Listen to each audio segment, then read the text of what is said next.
The marketing for Secret Wars and the post-Secret Wars Marvel Universe has been a bombardment of information contrasted against a void of context. We've been given a list of new titles, a hint at new creative teams, a confusing and cryptic map that charts books rather than locations, which really isn't how maps work, possible alter ego shell games, tasty Alex Ross splash pages, silhouettes that aren't fooling anyone, images of heroes from the armpit of Marvel obscurity, clouding universes, Gaggles of Hulk, Saturday Morning X-Men, so many Captain Americas, and clowns.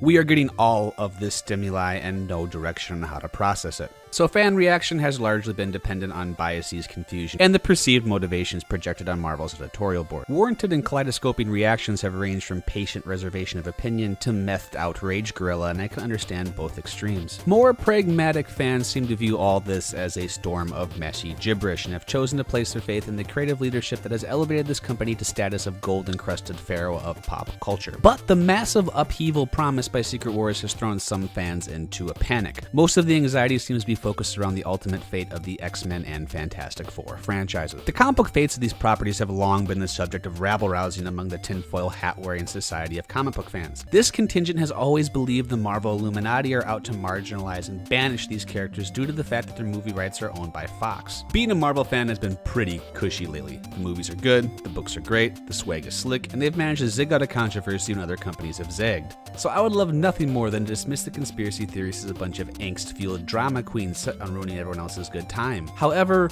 Marvel won't let me, as their actions continue to add legitimacy to these theories. As part of the ramp up to Secret Wars, Marvel canceled like 30 some odd books in one press conference. Yet, rather than bury the cancellation of Fantastic Four in that announcement, they came out early and canceled the book in a separate statement, almost like they were trying to emphasize the idea that they were moving away from those characters. That was followed by Marvel's editor-in-chief, Alex Alonso, giving some cryptic statements that seemed to insinuate that post-Secret Wars X-Men will be made up of new characters contained in a separate universe away from the main Marvel U. And there's been other things too, like Marvel removing the Fantastic Four and X-Men from the cover of their 75th anniversary magazine, the conveniently timed death of Wolverine and Deadpool, and the increased emphasis on teams like the Inhumans and Guardians of the Galaxy. So this is a lot of circumstance and insinuation. But let's not forget that Marvel does have a history of making hackneyed story decisions to try to manufacture synergy between their books and movies. Dating all the way back to 2007 and the completely vestigial Back in Black story arc, which was meant to stitch the Spidey comics